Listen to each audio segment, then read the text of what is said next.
Hello, my friends. Welcome to Walking with J.Beau, a MAHA walking vlog.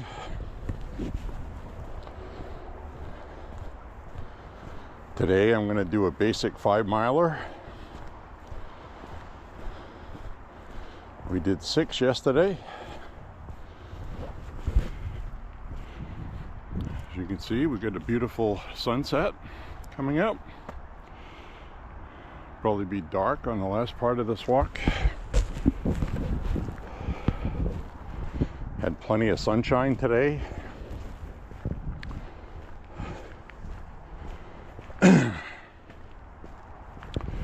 Well,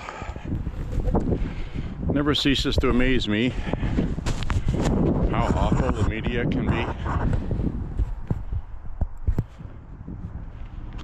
You probably know by now, Dilbert creator Scott Adams has passed away from very aggressive prostate cancer. Got into his bones, metastasized. Terrible thing. So God bless him and his family. But with the media, these people are a special kind of lowlives. The headline for People magazine: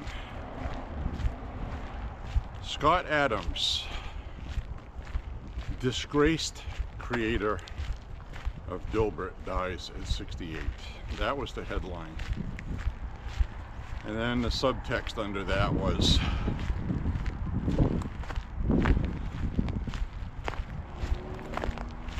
talking about how he was dropped from newspapers after his, quote, racist rant in 2023.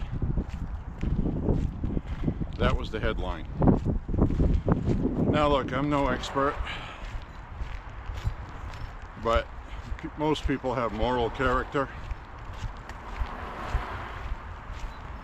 And because he was a proponent of the Trump administration, that's the headline he got. So that means Scott was a great guy.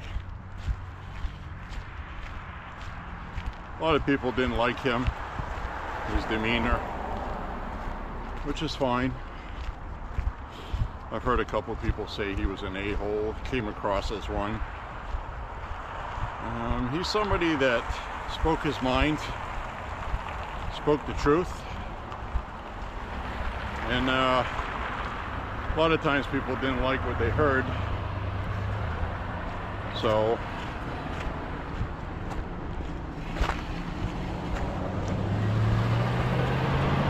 he's gone now. And another thing they didn't like was that he blamed his aggressive turbo cancer on the flibbity gibbet. You know, the flibbity gibbet during the scary scamdemic.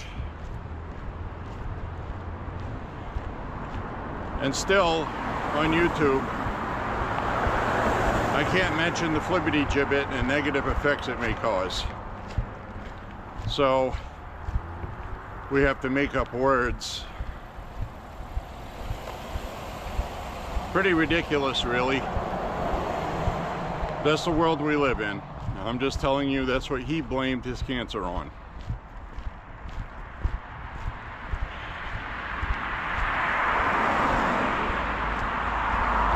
So in this world today,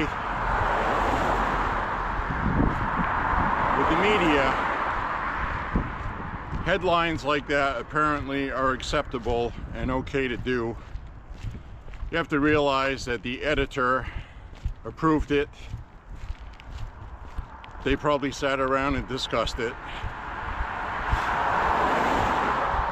And probably based the decision, sadly, on, well, we're not making as much money as we used to.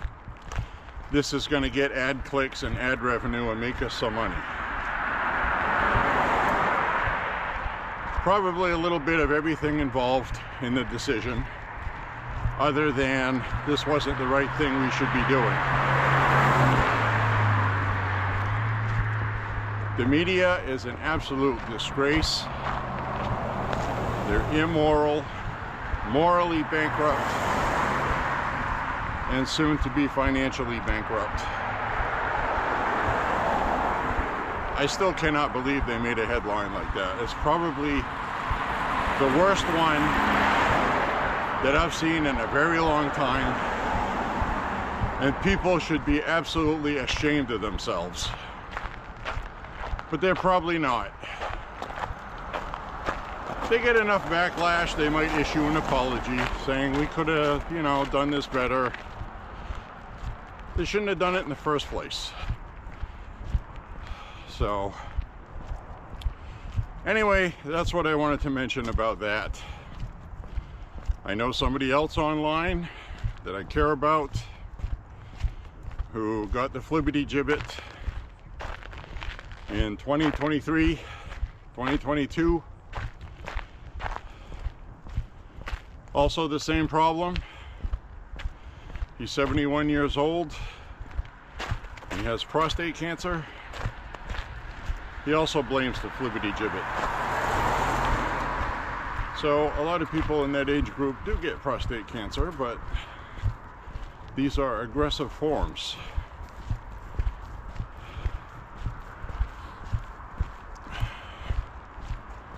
I'm just mentioning that, okay? If you got the flibbity gibbet and you're older, absolutely, positively make sure you get regular exams for prostate issues or other issues from your doctor. Very important to catch this stuff early, flibbity gibbet or not, okay? So anyway, I just wanted to mention that because I care about you.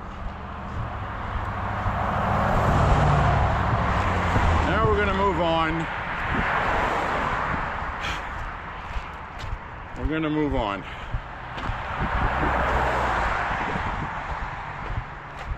Hope everybody's having a good day and a good life. Hope you're happy. Hope everything's wonderful.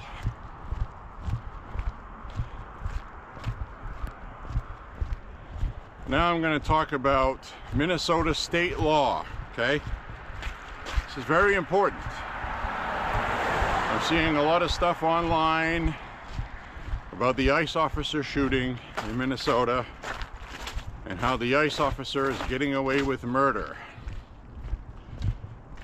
The Minnesota, okay, this is the Minnesota statute for law enforcement.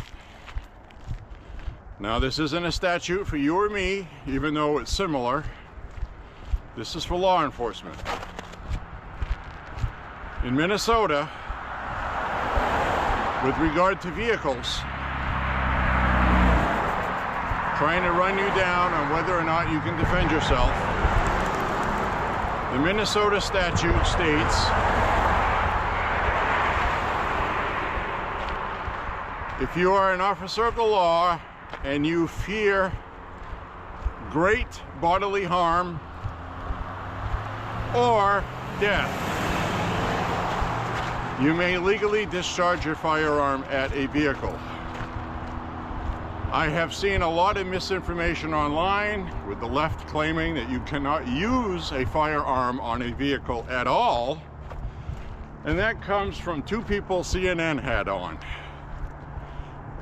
and MSNBC. So whenever you see somebody say that, that's who they were watching.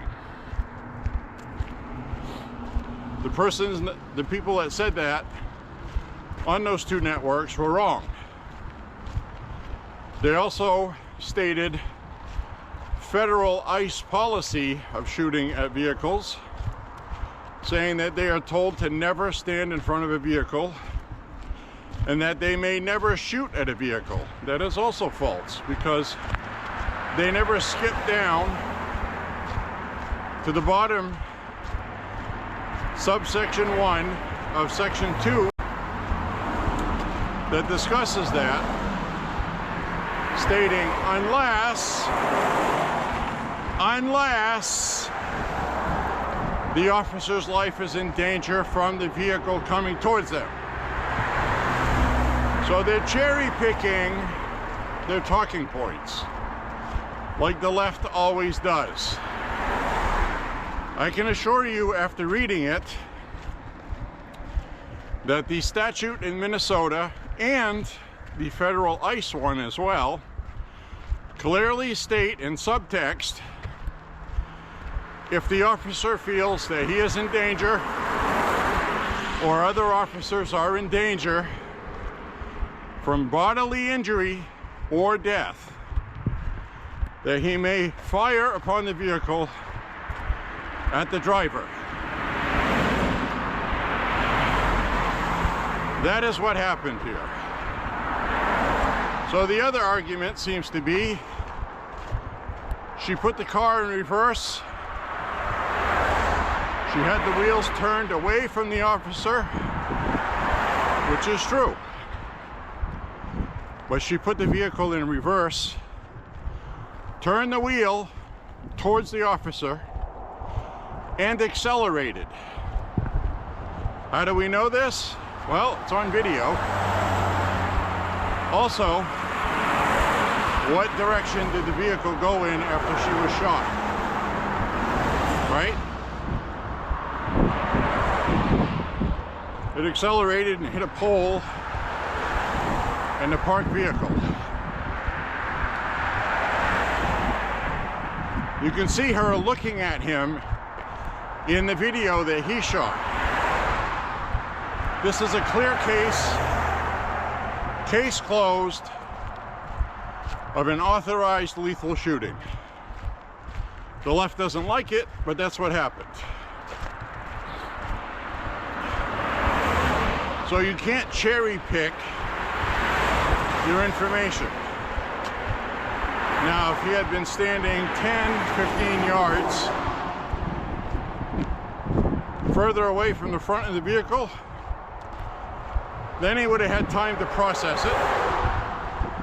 So I'm going to get to this vehicle goes by, the main point of the Minnesota statute.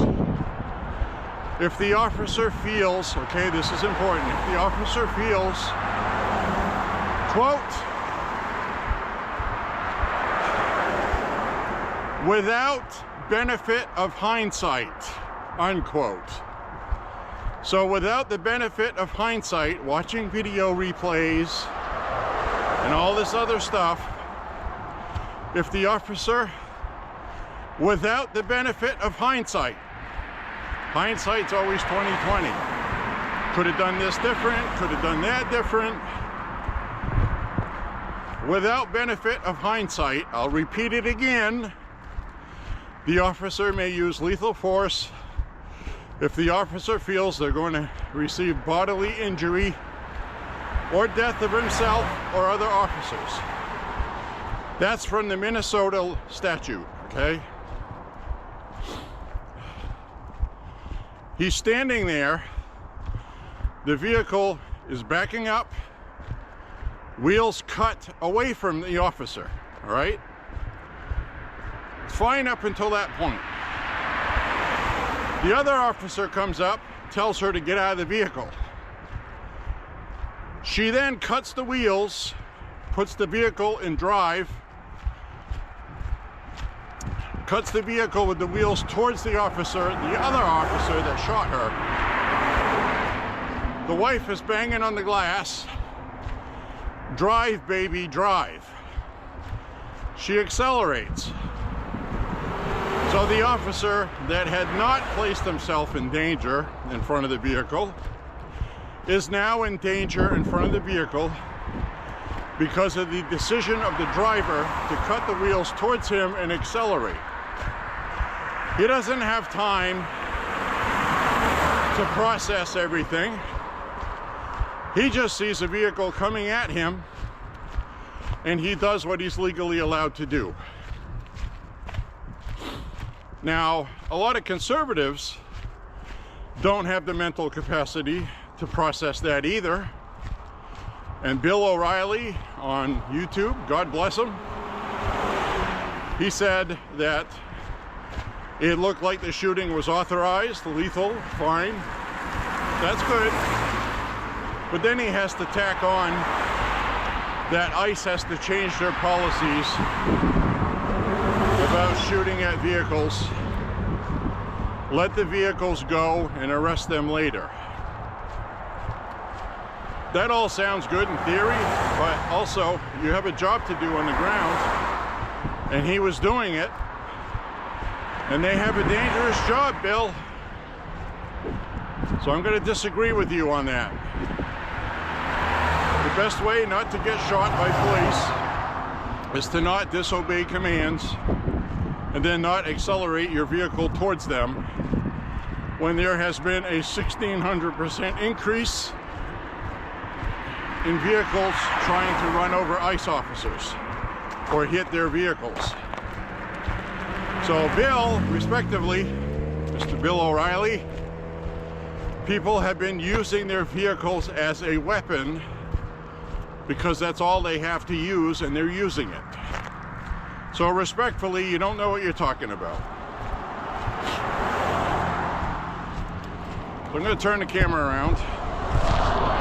So I hope I have explained efficiently the deadly use of force by law enforcement statute in Minnesota.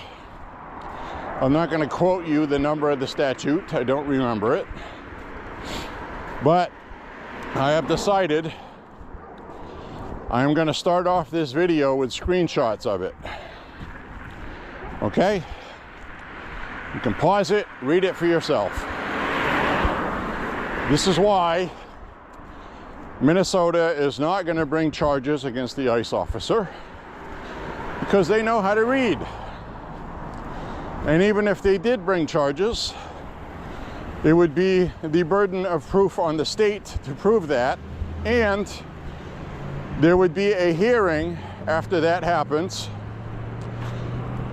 More than likely it would get tossed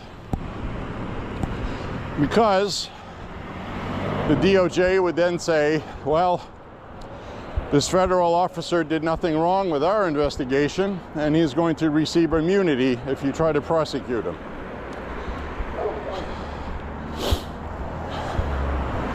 There's a court process for that.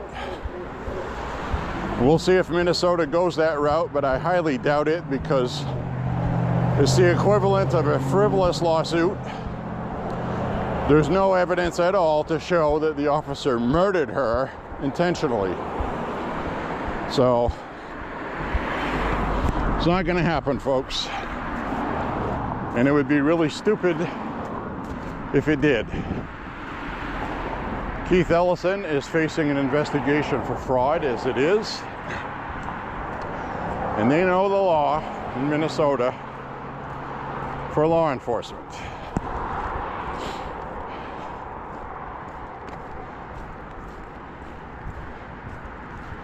So I'm not anticipating charges on the state level, and there aren't going to be any on the federal level. So they're just going to have to take their lumps and enjoy it.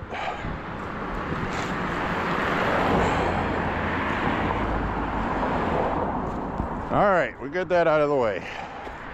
I'm going to head up the hill here, but I am going to put the statute at the beginning of this video with the disclaimer that it is the actual statute intended for law enforcement in Minnesota.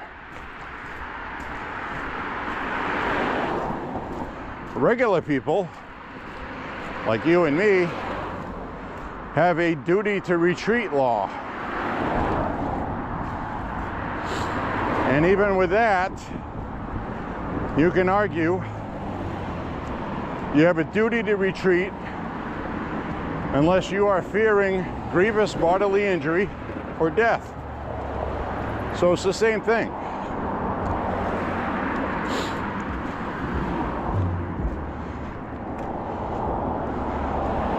A vehicle being used as a weapon is accelerating towards you.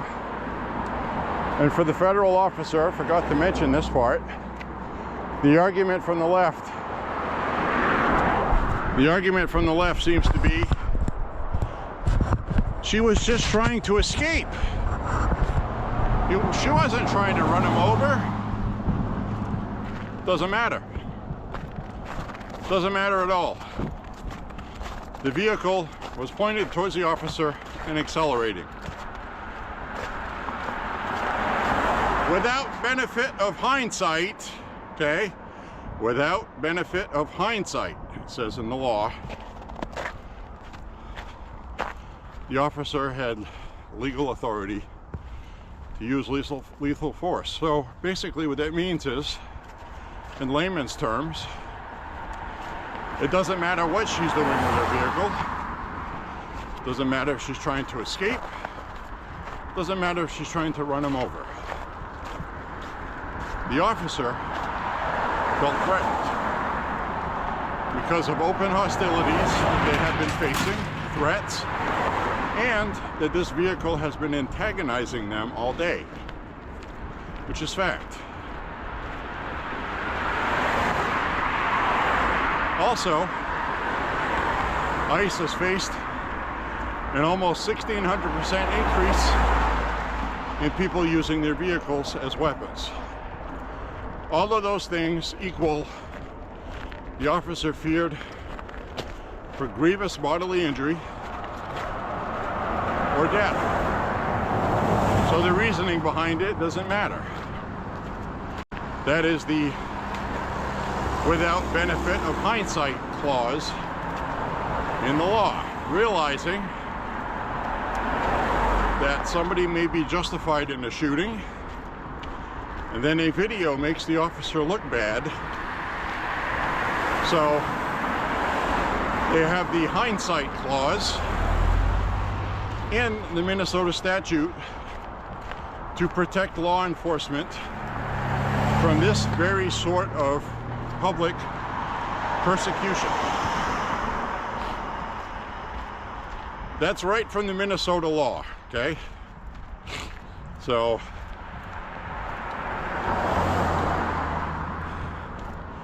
in other words, it doesn't matter if the gas pedal chose that time to malfunction and go full throttle.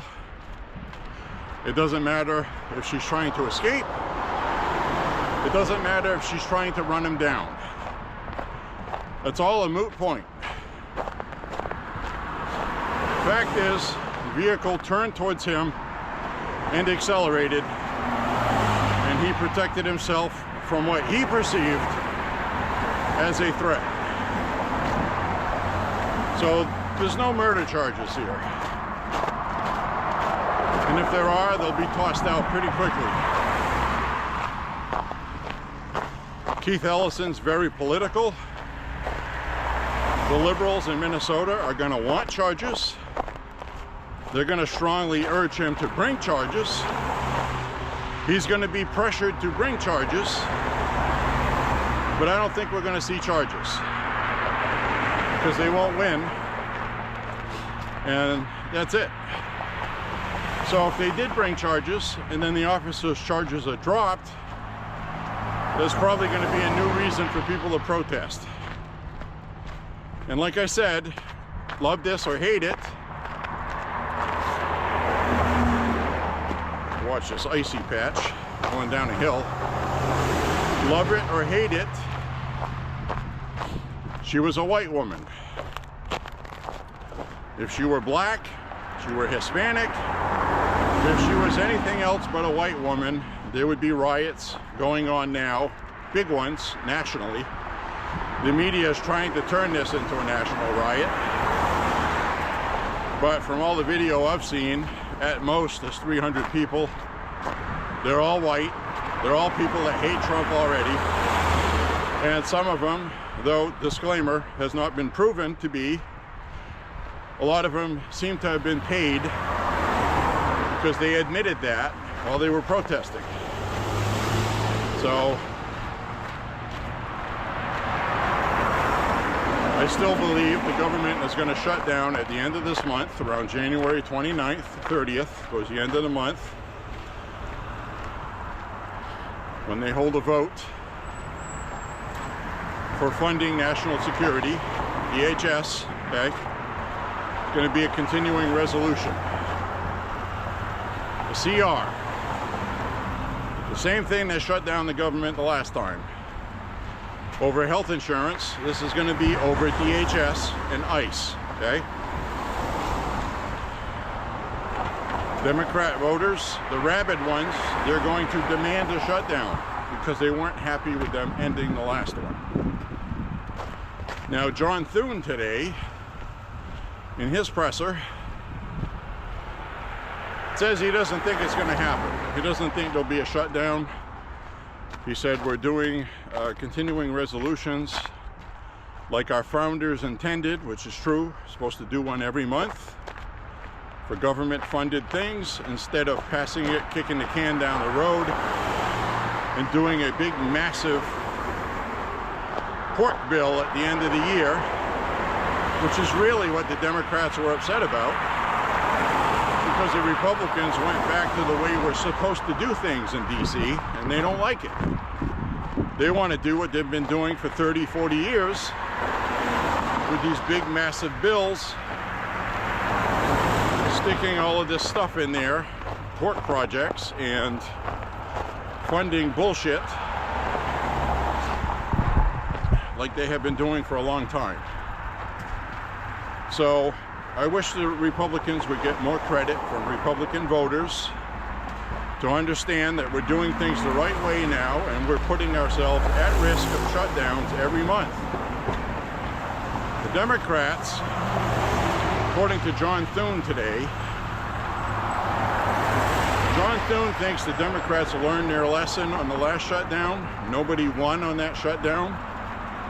All that happened was people got hurt,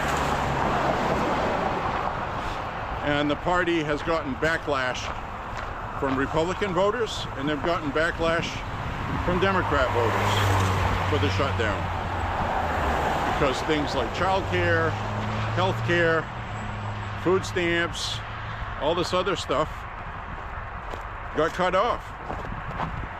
Flights were delayed. Big delays at airports, at the holidays, at Thanksgiving.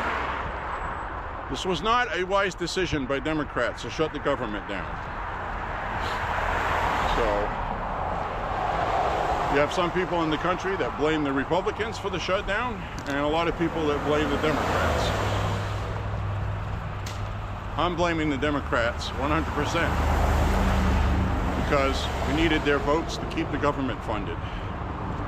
And the Democrats didn't go along with it. So it's a Democrat shutdown. That's what it was.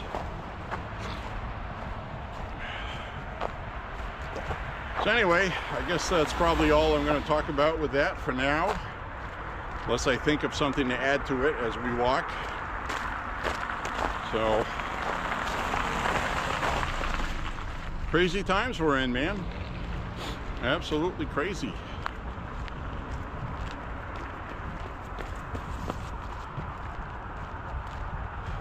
Turn the camera around now. We're walking on, my friends.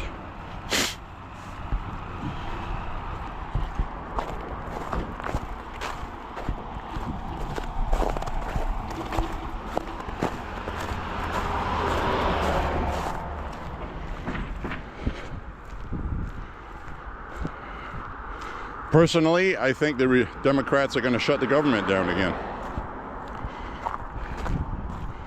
This is what a spring thaw is good for. You can work and whittle away at the ice that froze at the base of your driveway. They got one little island left. They'll have a couple days of warm weather to work on it and whittle it down some more.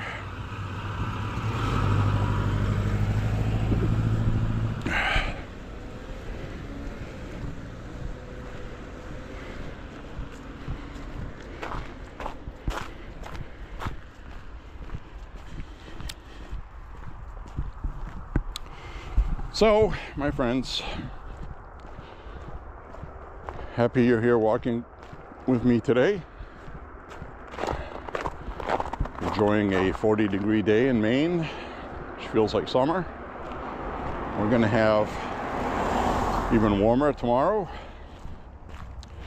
Then we're going to have another warm day after that. Then we have an Arctic blast coming in. Going to get cold. Highs in the teens for a few days. So it looks like it's going to be iffy, a little wonky. Very cold for 2-3 days. Warm up a bit to mid-30s for 2-3 days.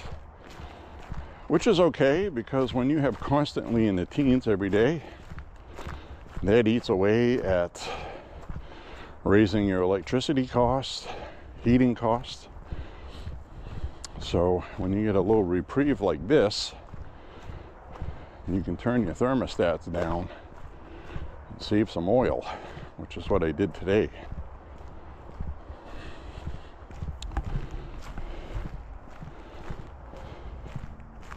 It's not to say we can't afford getting oil, but you know, heating oil is heating oil.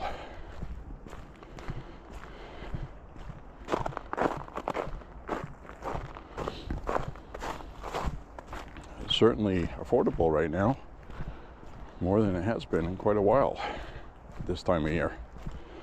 Under Biden, when we're coming up at $4, $4.20 during peak heating season, peak demand.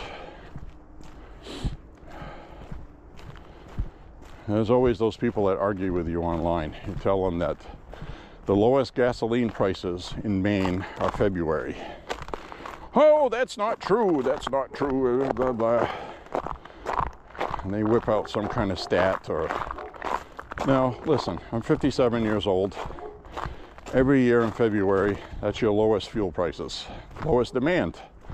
Nobody's going anywhere, okay? Supply and demand.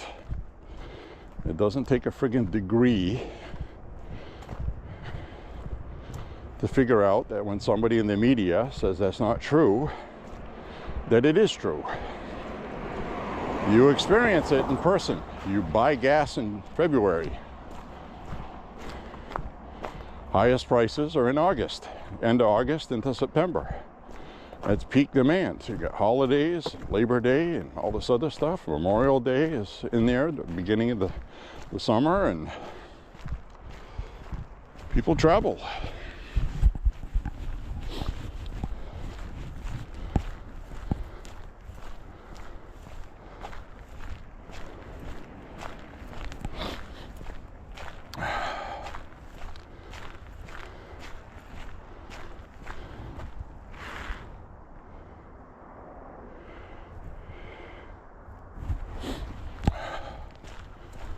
So, we're walking along, my friends.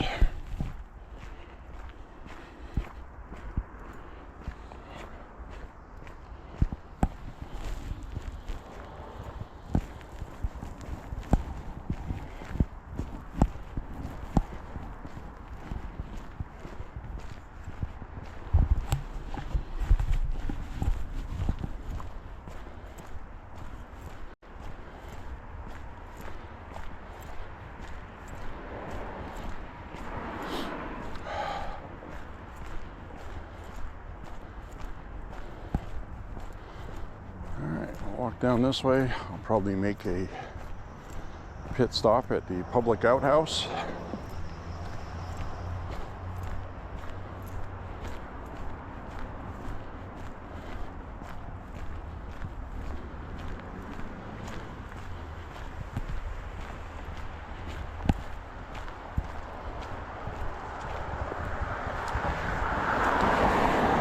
There you go. I finally came through and did the sidewalk the right way. We had a track right there cut through. And they went this way, and they put the chute from the snow thrower off to the side and made that strip. So they took the snow from here and put it there.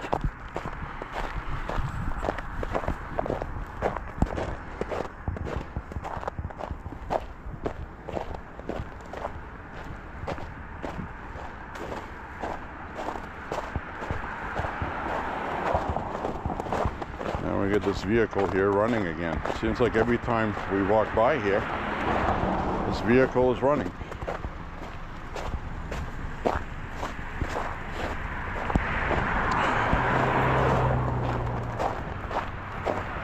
So we just reached the 2-mile mark. The 2-mile MAHA.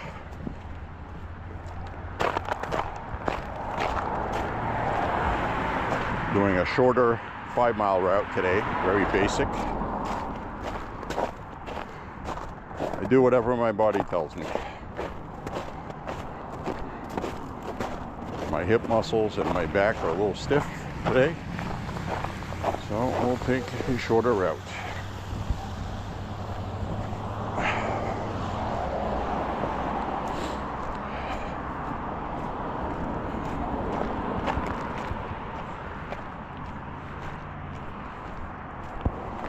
So I did not walk yesterday. I need to correct that. I said I walked 6 miles yesterday. It was the day before. I didn't walk yesterday. It was windy yesterday and it was cold. So we had pretty nice temperatures. Then a front went through. The winds picked up. We had a wind chill of what felt like about 15 to 20 degrees yesterday. And it was windy. I don't walk when it's windy if I don't have to. So I didn't walk yesterday. Windy and cold. Now, if it was a 90-degree day and it was windy, that would be okay. We've done that before. End up with road dust in your face. Your eyes get all gritty after a while.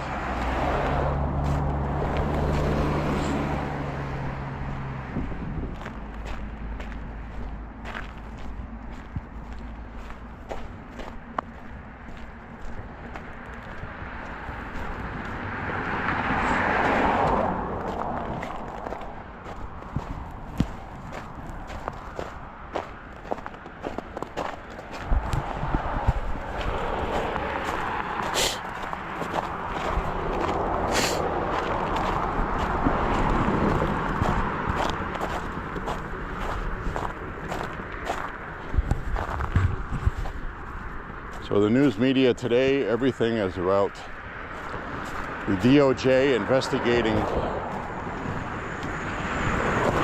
Fed Chair Too Slow Powell. That's the big media thing today. John Thune today for the Republicans. And I like watching the Republican press conferences to get the vibe about what they think about what Trump's doing. Because they always get asked by the media, whatever the talking points of the day is. And John Thune said, well,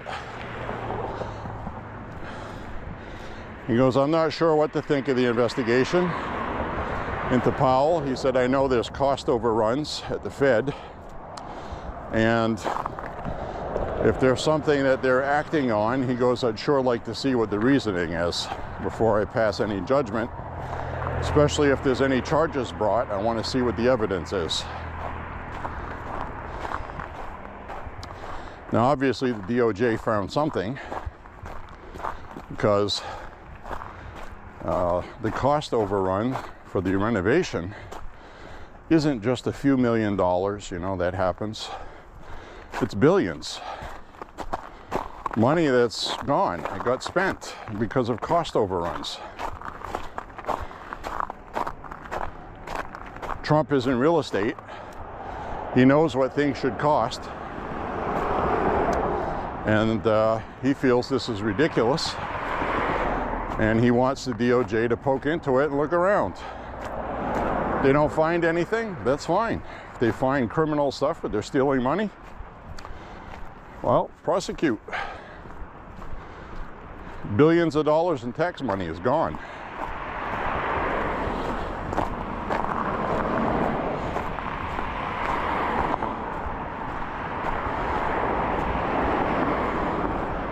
I'd like to know where the money went. This is stuff that started when Biden was president. So yeah, I want to look at it.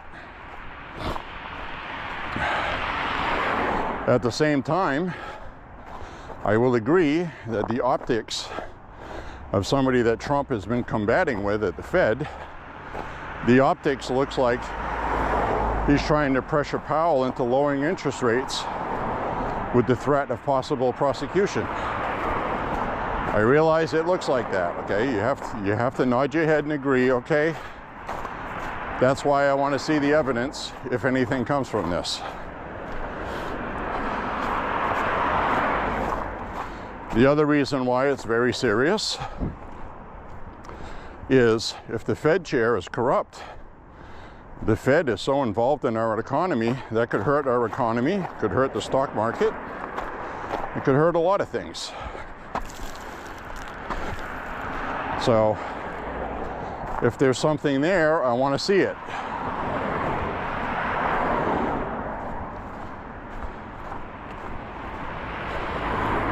And if this turns out where it's just Trump going after Powell, trying to intimidate him, I'm not going to like that. I don't think many other Republicans would either, and we shouldn't. So no, Trump is not a god. We're not worshiping a god. Trump isn't perfect.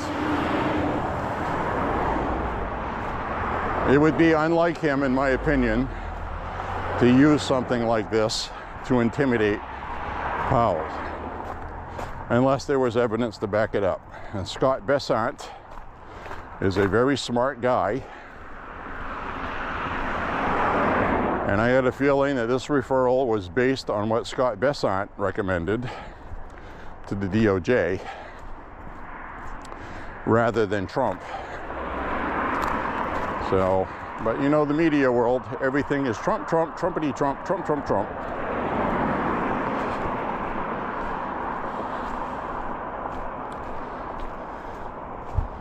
So, we will wait and see on that one, my friends. But you know me, I'm honest. I talk about things like if Trump was in the Epstein files banging minors, I wouldn't support him. I would want him to resign. Because I cannot tolerate people that rape children. I'm sorry, but I can't. Sorry, not sorry.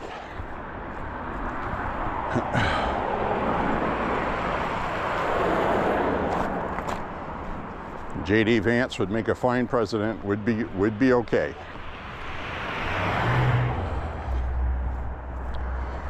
So anyway, that's my opinion on that stuff. We have to face the fact that President Trump, after midterms, is at the end of his reign, whether we win midterms or not.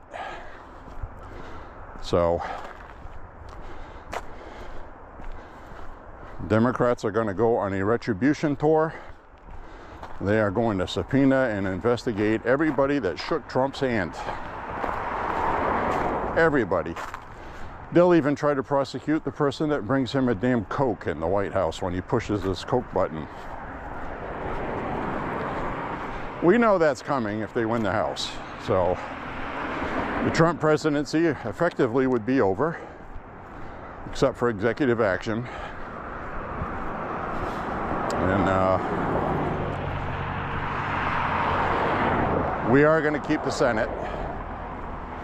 Fairly confident of that. Actually, very confident. So Democrats wouldn't be able to pass very much. Trump would still be president and would veto it anyway. So it'll turn into 2 years of going after Trump for every damn thing. So we're going to see how Americans really feel about immigration. The border is closed, by the way. Closed, tight. Nothing's coming in for the first time in my lifetime. This is the lowest immigration in my lifetime. Now we got to get them out. And therein lies the problem. Bureaucracy, red tape, bullshit. So got to give the Trump administration credit. They're really trying. They're having some success, not as much as they want, not as much as we want. So right now we have 11 states, okay, out of 50. That's a big chunk of states that are openly at civil war with the federal government, disobeying the federal government, making threats against the federal government. And literally, okay, this is no joke, literally the last time this happened was in the 1830s. We had two weak presidents, forget their names, Hayes and somebody else. They allowed the Democrat South to garner political power because we had a very weak, two weak presidents in a row. And so between 1838 or 9 and 1860, 1856, 58, about that time the Civil War started. So over that 20 to 30 years, what's going on right now with us was going on. And it led up to that crescendo where everything blew up in Civil War. And we're headed that way again. And you have to remember that we're a young country. We haven't passed our past. And now we're this beautiful, too big to fail country. That's not true. We're repeating right now the same things that happened that led to the first Civil War. I mean, exactly. I'm not even joking. This is about the same kind of political stuff. We had the Missouri Compromise. The Missouri Compromise was about the South adding another state to get 2 more senators in Washington, D.C. to have more power to try to take over politically the country, which is exactly what the Democrats are talking about with Puerto Rico, making D.C. a state. Same thing, for the same reasons. All right, the South wanted their slaves and all this other stuff, and they wanted to control the North, who had industrial might that the South had to rely on. They weren't self-sufficient. And that's kind of what we're seeing now.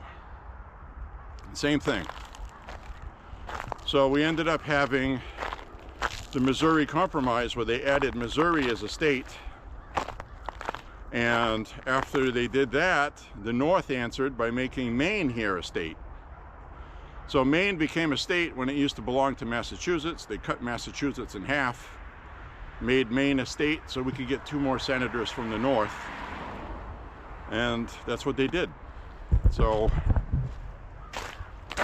now the Liberals have taken over New England, almost. A couple of spaces left, New Hampshire and Maine, purple states. Don't know what they're going to be in the future. Mainers will either wake up, because we are a rural state, rural. We like our guns. People go to church, even Democrats. So it's different here. It's going to be more difficult for the Democrats to completely take it over like Massachusetts and Connecticut. So, but that threat is always there, and it's possible year to year. But what happens is the Democrats start getting a little too crazy, and they start losing seats. Voters take the seats back. So anyway, I'm gonna go use the restroom right here. The beautiful outhouse. Isn't that nice to have on your walk when you have to use the restroom? I'll be right back. Don't go anywhere. All right, my friends. We're out of the outhouse.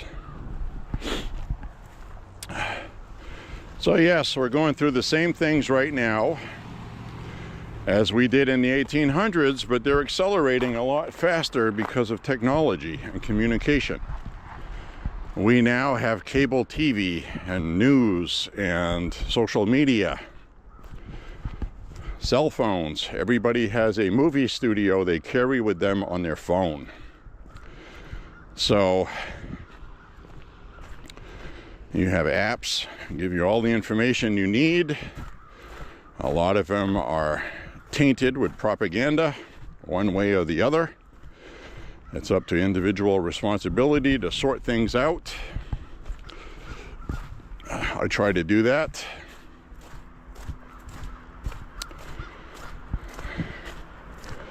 So this is a very precarious time where everything accelerates faster than quickly. I mean, sometimes the news stories move so fast, I get information online before the big networks broadcast it, because they have to run it by lawyers, they have to do this, they have to do that, an editor has to approve it. So social media, a video in Iran just ends up online and you view it immediately, real time. Sometimes you get live streaming of riots, and the media has to process the video, the legal team has to look at it, and you know, they're behind the 8 ball.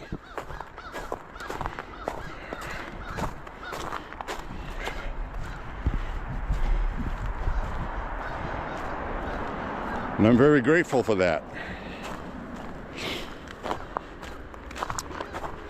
Now, with the social media, you know, there's a lot of lack of responsibility where people post videos that aren't really from what happened.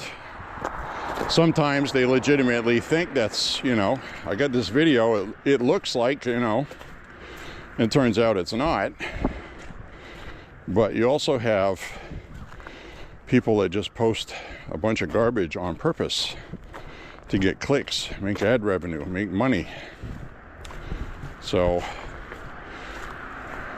you have due diligence to research this stuff on your own, do your own research diligently.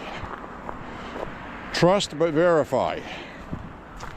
As soon as you see a video online, don't go share it right away. Make sure it's true. It only takes a second to search something. You can either ask AI, from what I've noticed, Some AI, for the most part, is pretty honest with the replies. It's based on published news articles. So you can search for things like that very quickly. But some AI, I don't trust it, because they're going to slip in their propaganda. An example would be, let's say you're a teenager and you're questioning your sexuality and whether or not you should be a woman. If you're a guy and you do a search for that, what information is going to come up? Is it going to come up where you have the medical pluses, minuses, how much it costs, the kind of insurance you need to do that, possible side effects? That's the kind of AI that should be there. Not AI that shows you stuff and says, oh yes, you're free to be who you are, just go ahead and do it. So, not all AI is equal.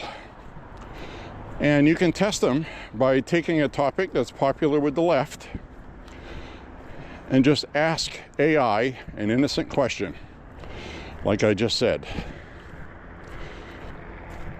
and see what kind of response you get. If you get a good response, then you can trust it. If you have one that's biased, promoting something for the left, then you can't trust it. So that's what I'm going to base that on. I kind of do that when I do these searches and I verify something through AI. AI is important because that is a very, very new, important fact check. It's supposed to be non-biased, but you know they're going to pervert it like they do with everything else. Google likes to make money through ads and advertising, so if you ask it a question about transgender, this, that, and the other, they'll probably redirect you to a website that sells something or sells insurance that is an advertiser that pays Google for ads, ad space. So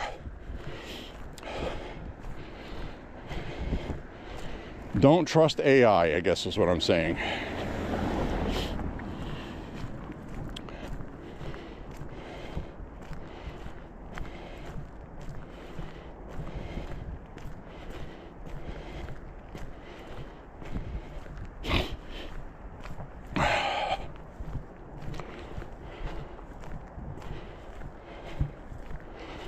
All right, let's finish out the rest of this walk.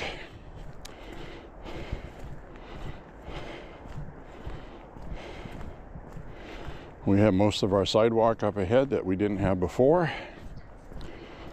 We just hit 3 miles. We hit 3 miles at 1 hour even. So that's an average of about 20 minutes per mile, which is a slow walking time. But I'm getting slower times this winter because I have to negotiate sidewalks.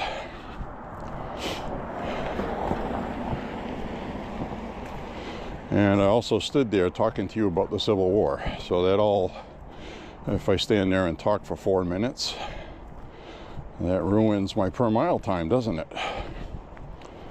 So keep that in mind when I shoot my times out there. You stand there to wait and cross the street, that adds to your time. I get my best walking times at night, less traffic, and on a hot summer night I get my best times, 15.5 minutes per mile,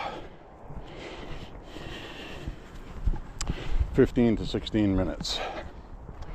I've never gotten under 15 minutes. I think the best mile I did was about 15:20, if I remember right.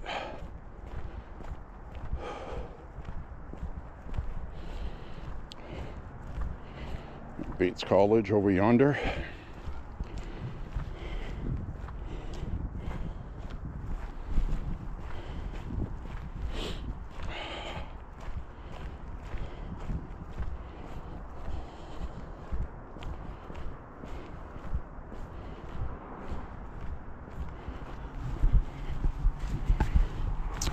we'll head down this way.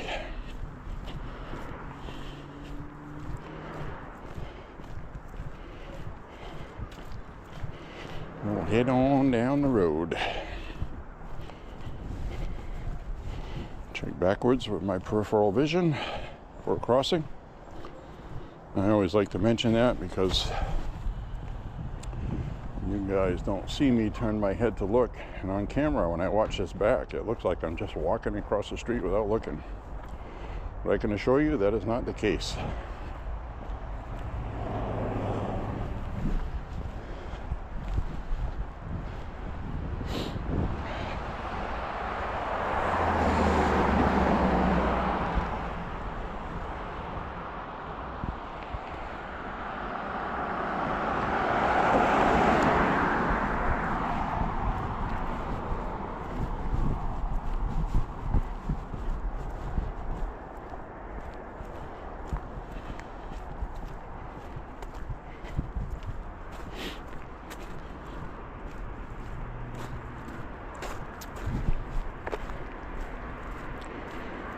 It's going to be dark soon. It's about the time you're going to start seeing a picture jitter and blur.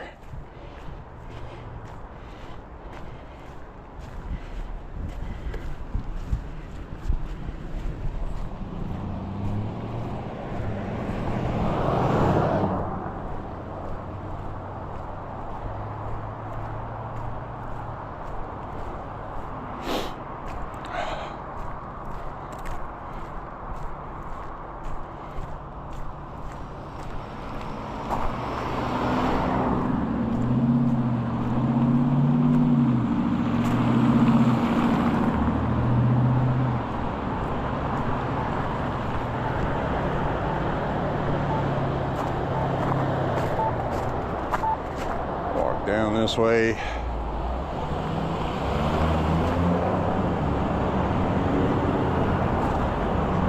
Some of that water is starting to freeze. Temperature has dropped from 40 to about 33, 32. As soon as the sun goes away, that's it. It's all over.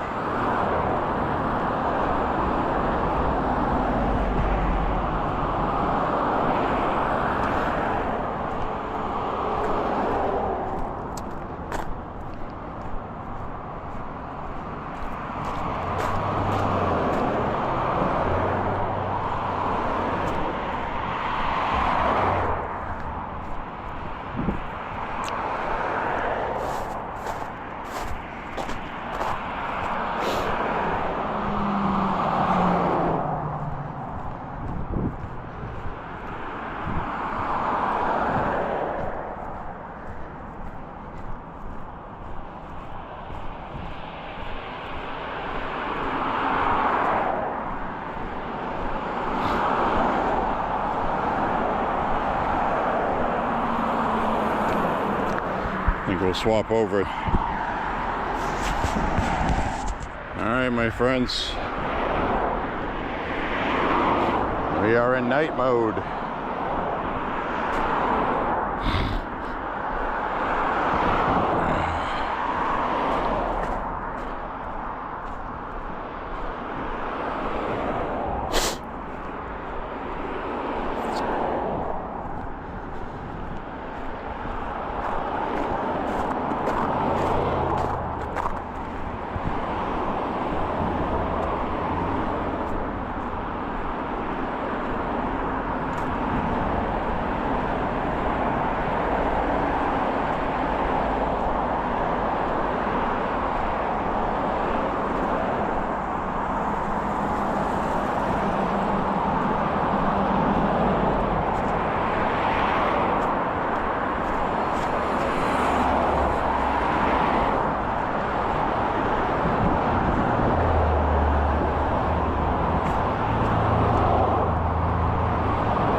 Wind is picking up too. Got chilly all of a sudden. It's supposed to be warm tomorrow, so it's just nighttime.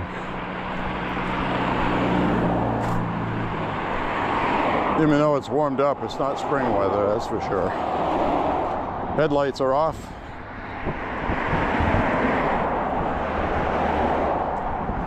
Great driver right there. Headlights are off. Part of their bumper is missing.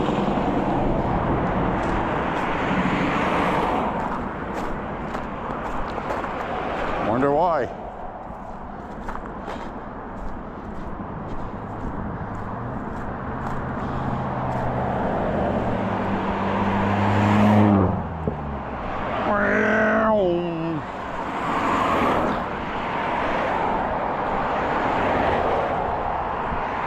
So President Trump gave an hour-and-a-half speech today, it looked like, in Detroit.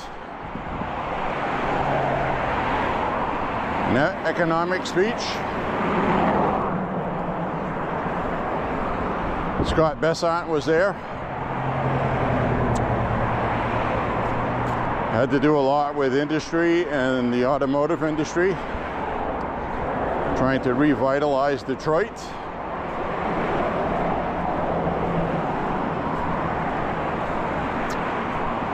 Which is why Governor Whitmer of Michigan, remember her?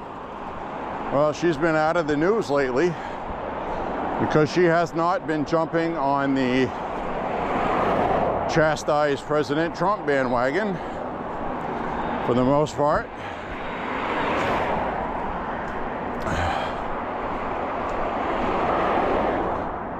She got criticism for going to the White House, shaking hands with Trump, and making a deal with him for the people of Michigan.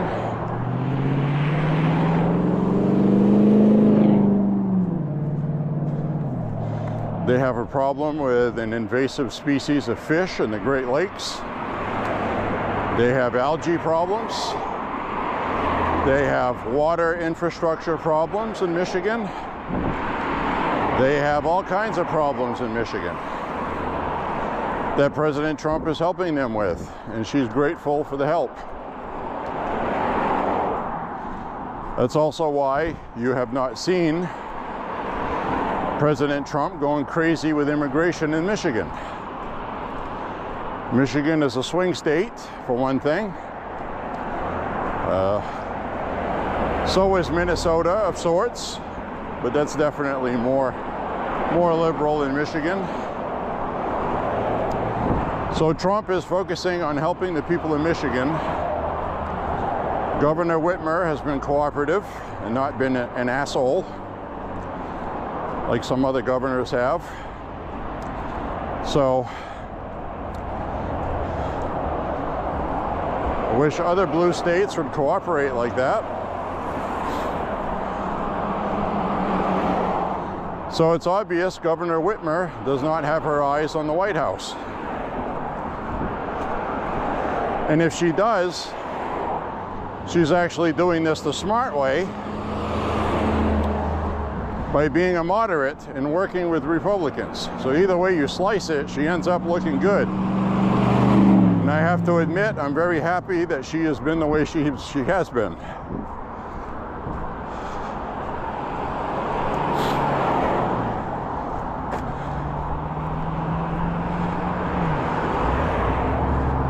Sure as hell don't trust her. And Democrats like that do everything they do for a reason. So she may be trying to jump on the future moderate Democrat bandwagon to compete with Shapiro, who I think is going to try to get the nomination to be president. So pretty much all the stuff these people do is aimed at one goal: more power. More power. Power, power, power. More power on top of that. They're like Sith Lords.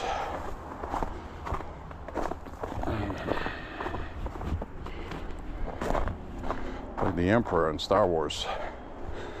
Unlimited power. Having a powergasm.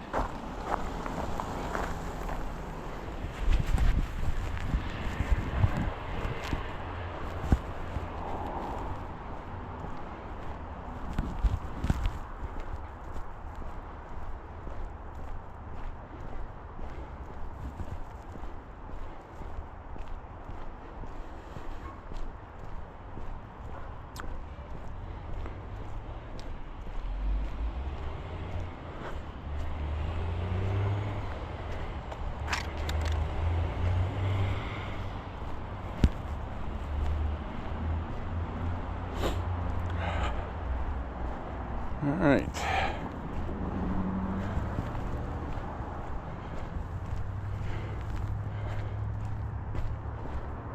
I'm assuming that sidewalk was still closed. The one we took the other night, and I had to turn back down this way. Sometimes I go this way anyway, so I should have checked if they cleared the other way. But I didn't think of it. I'm already walking down this way, so I'm not going to go back and look.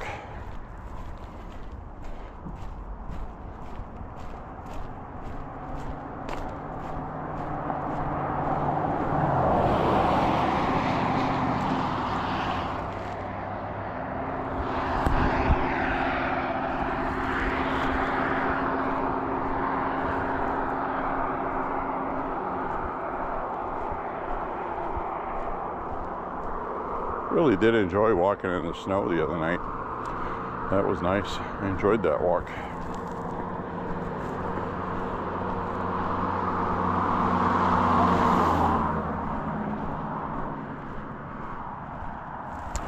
They got a hay bale here because the other day we walked by here and the fire hydrant that was here got ripped up.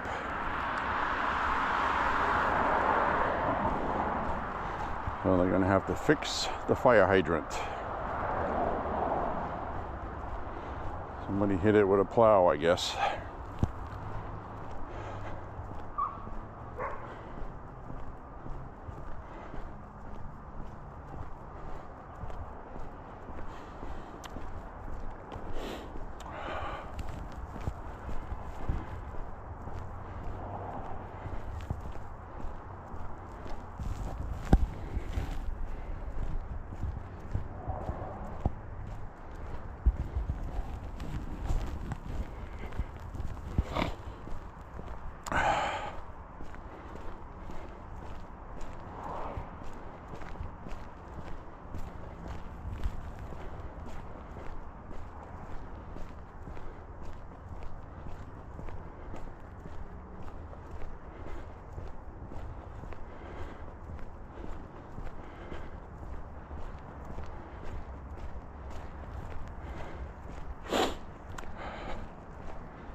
Starting to get some black ice. Have some water freezing on the road.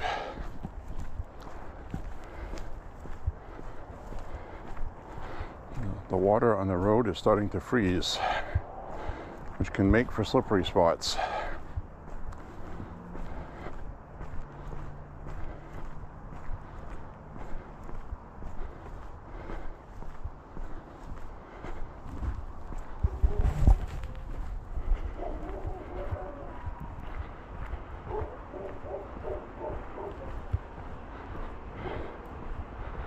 The doggy in the window barking at me. Ooh, I can feel my feet slipping. This wet stuff you see in front of me is frozen. Be careful here. Tread lightly. It cuts down on my per mile times, damn it.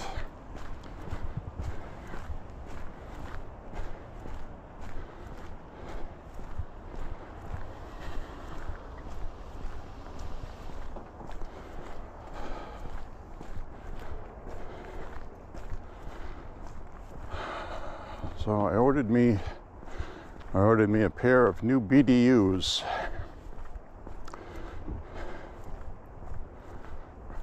Military style cargo pants, okay? Tactical cargo pants, that's what those are.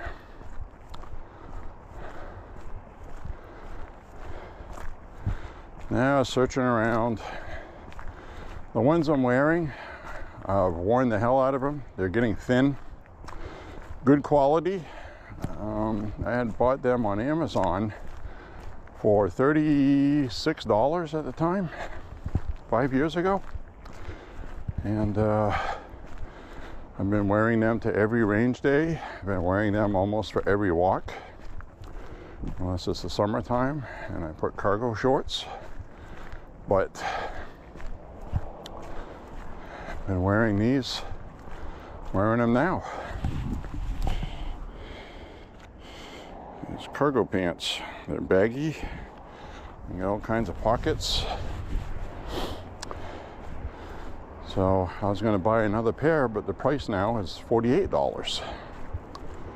With shipping, it's close to $60. I'm not going to pay $60 for cargo pants. These are good and they will last because I've tried them. So what did I do?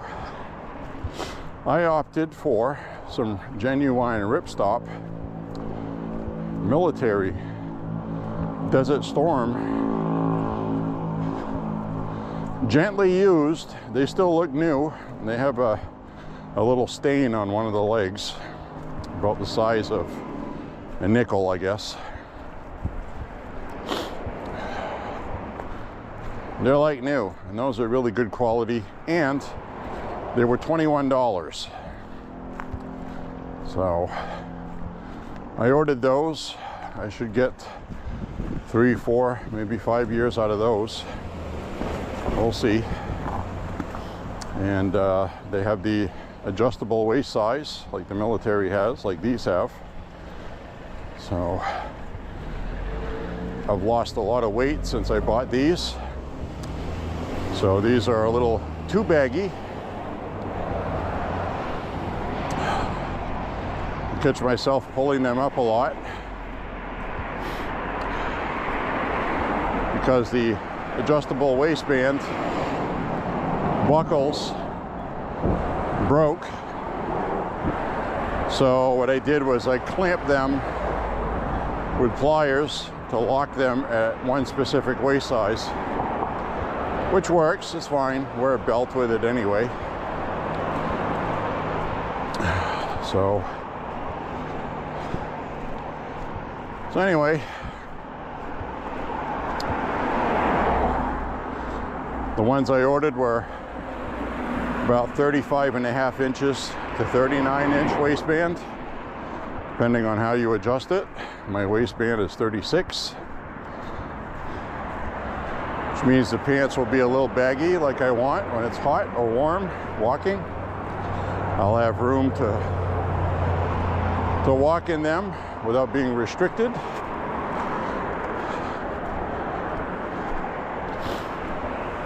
And the length, according to the tape measure on the photos, was 34.5 inches long on the inseam, which is what I want.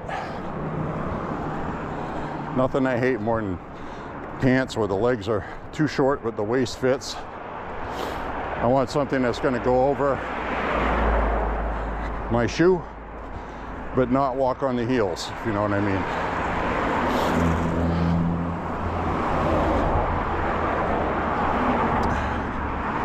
And these do have the ankle ties, so you can tie them, and if you're wearing, you know, because they're made for military, so you can have the pant legs go inside your boots like the military does.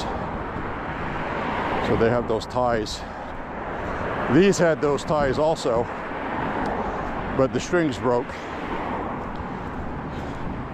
Not that I ever tied them anyway, but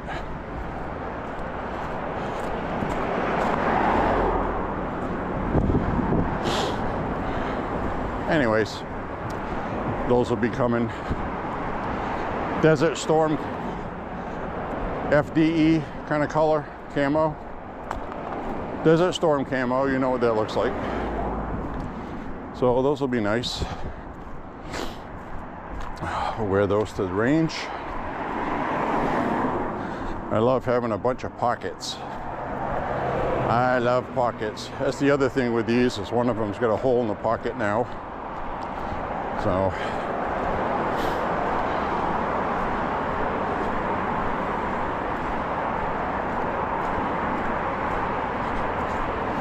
mailman delivering there with a headlight. He's got a light on his head so he can see the ice in front of him.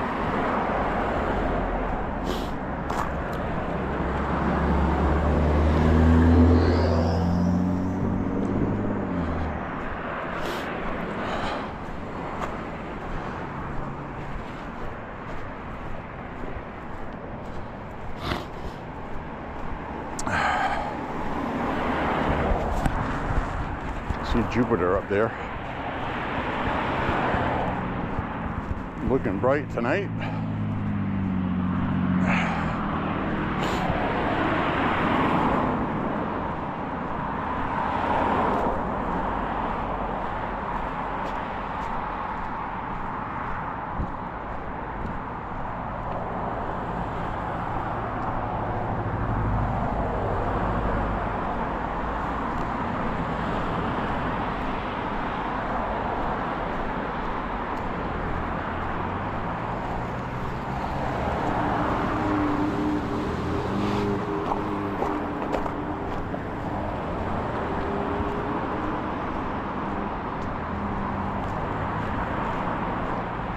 Now watch these.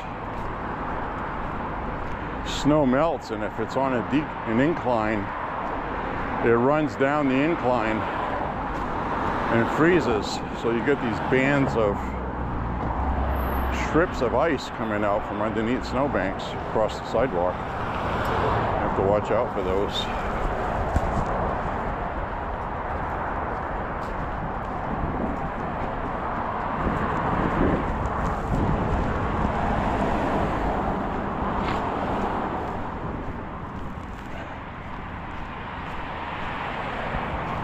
Well, now it's officially dark.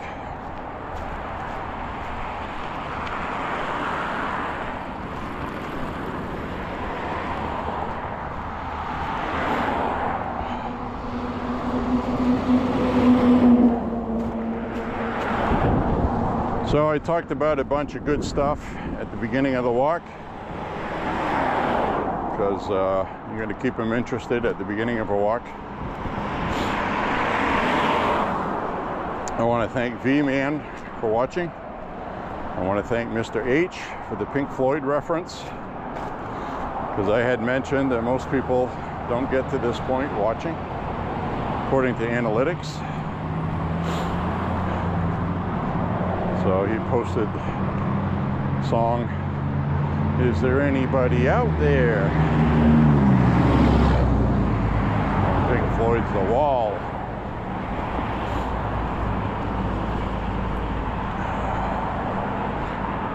Favorite album by Pink Floyd, Dark Side of the Moon. Second favorite is Wish You Were Here. The Wall got so much radio airplay that it's difficult to enjoy listening to anymore for me. Once in a while I throw it on though. Now, I really love Pink Floyd a lot. I have multiple copies of their albums. I have their full catalog, even ones like the Division Bell and things like that. I have no idea why that person on that bike just did that. I thought I was about to get hit by something, so I turned around.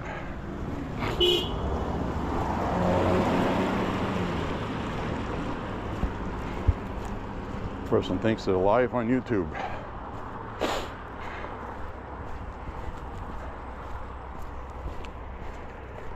I have the LCD screen on the front of the camera on, and people see that.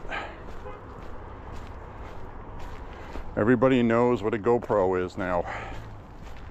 which means they're watching YouTube and live streamers instead of the media.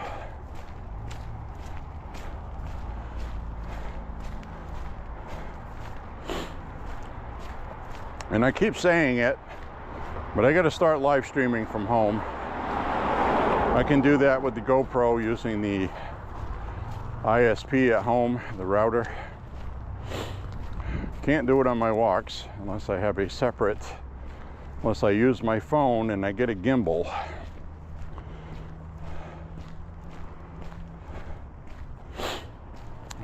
And again, because of YouTube's policies, if you live stream on YouTube, you get about an hour or less of good quality video. Then the algorithm cuts your bandwidth, and the last part of your live stream is all pixelated, blocky. And they do that until you have a certain amount of viewers.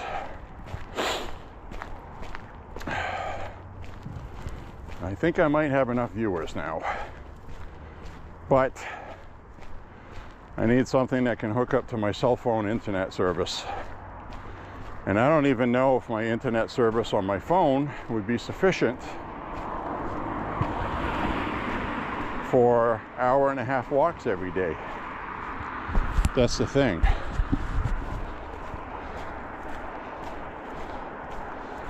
I think I have 30 gigabytes on my plan, or 40.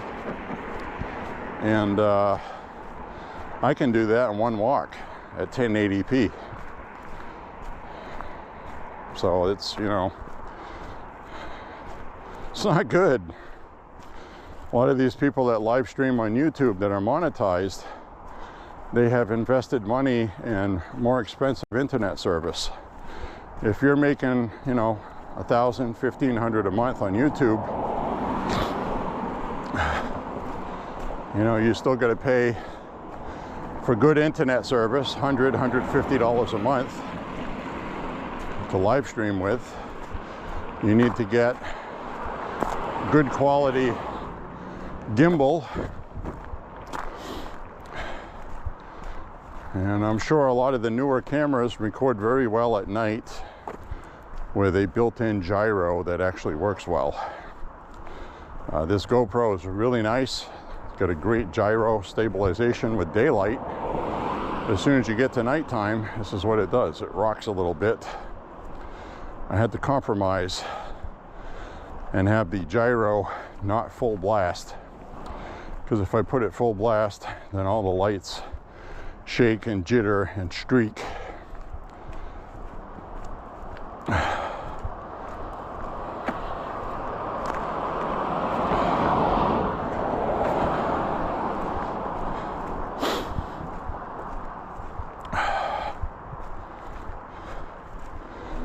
One of the better night cameras I've seen from people that live stream is an Osmo, but I think they use a gyro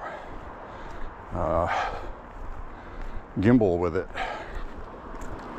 A gimbal is something that you mount your camera to, and it's either hydraulic or electronic, but it holds your camera steady. That's what they used to call in the movie industry when you'd watch credits in a movie, a steady cam.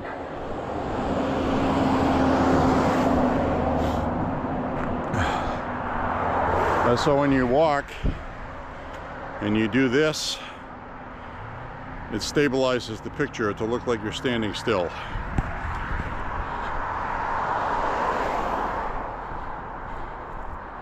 Most of the gimbals I have seen for digital cameras and GoPros are about $200. So, to be honest with you, it's not something I want to spend that much money on. Don't think I would ever spend that much money on that. And it's really not worth it unless you have the internet service I was talking about. And the GoPro does perfectly fine during daylight, where I don't need a gimbal. So most of my walking is during the day. Most of the stuff I record is during the day. So to me, it's not of great benefit to spend extra money for all that.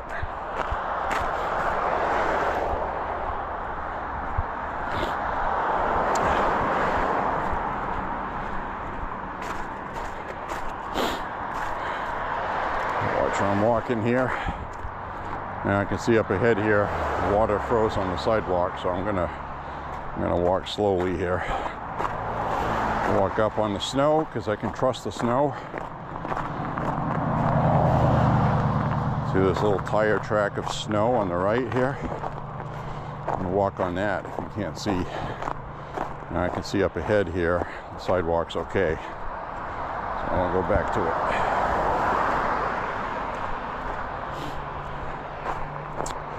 We're coming up on 5 miles shortly. We passed the 4.5 mile mark already about a quarter mile ago.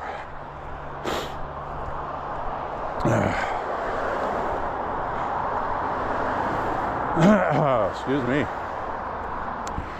So I'm going to turn the camera around for the last portion. Hi everybody. I just realized I had not turned the camera around for the night walking. So anyway, here I am, coming up towards the end of the walk.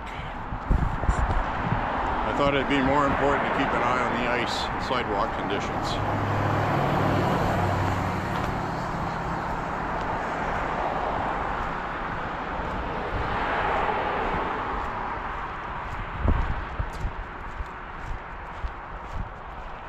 Well, it's always interesting and nice to walk with you guys, that's for sure.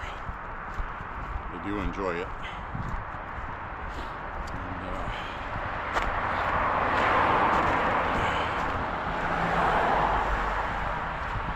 Little slick spot there. Careful. Little slick spot on the feet. My feet were slipping around.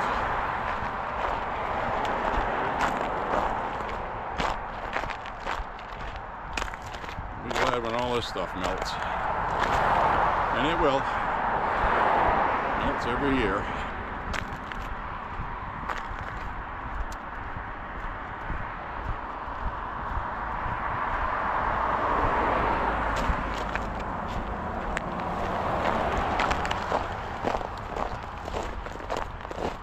It's all starting to freeze. Be careful here.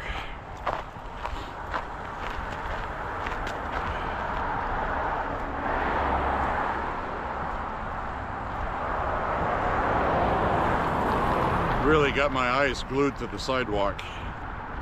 It's dark, you have to look extra hard.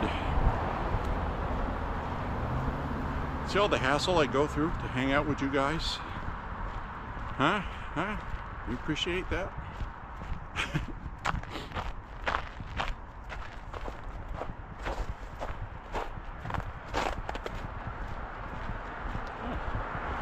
That's interesting. I'll turn the camera around and see this guy. This is actually a good idea. This guy is wearing LED lights, walking his dog. And he's got a headlight. And you gotta have a headlight, you can see the ice in front of you. I have a headlight too, I should wear it. Usually I would walk in the road when there's a dog coming, but I'm gonna go over this way. Hi, how are you? That's a good-natured dog. You can always tell by the tail. So I'll put the camera back now. I want you guys to see that guy's electronic lit up thing across his chest. And he was wearing a headlight. Now I got a headlight, but it's very bright, like way too bright to be walking with it. And I also have another one that's small, uses batteries, which is the other problem. I wish it was rechargeable, like the other one is. You just plug it into your laptop. But it isn't. But that one's kind of cool because it has a red light on it. So you don't have this big bright white light sticking out with everybody looking at you. It's got a red light.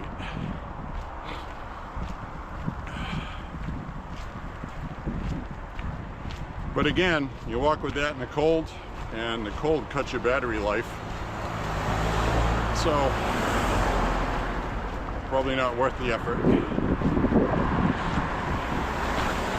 I like my little flashlight I carry in my pocket, which I didn't bring today, so it doesn't help if I don't bring it, does it?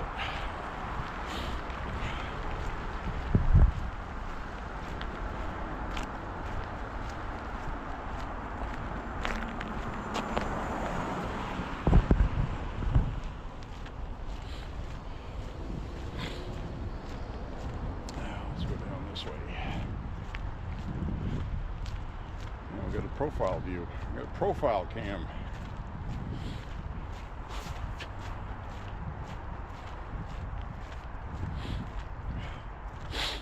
Oh, the juice is flowing.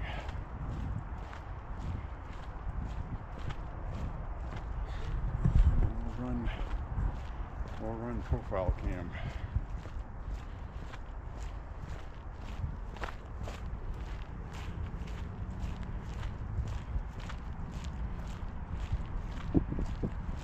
That car for the longest time that didn't move, and now it has moved. It doesn't move very often.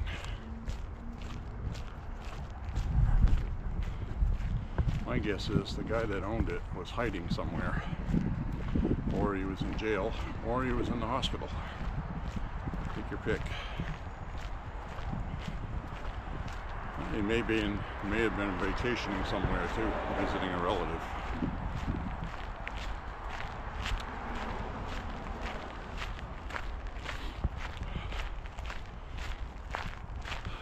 So my friends, I'm going to take this moment now to, well, I got a street light.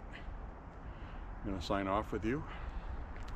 I'm going to say thank you very much for walking with me today.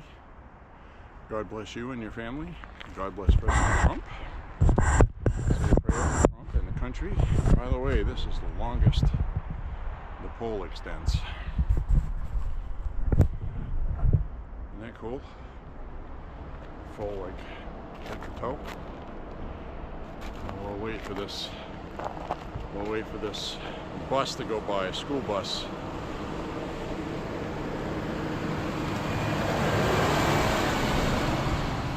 School bus went by. Somebody getting pulled over in the next street over. Anyways, my friends, thank you very much for walking with me. God bless you and your family. Say a prayer for Trump and the country. And pray for everything to go smoothly for this year. Economically, militarily, globally, everything. We'll see you guys on the next walk. Thank you very much for joining me. Bye-bye now. Have a good night.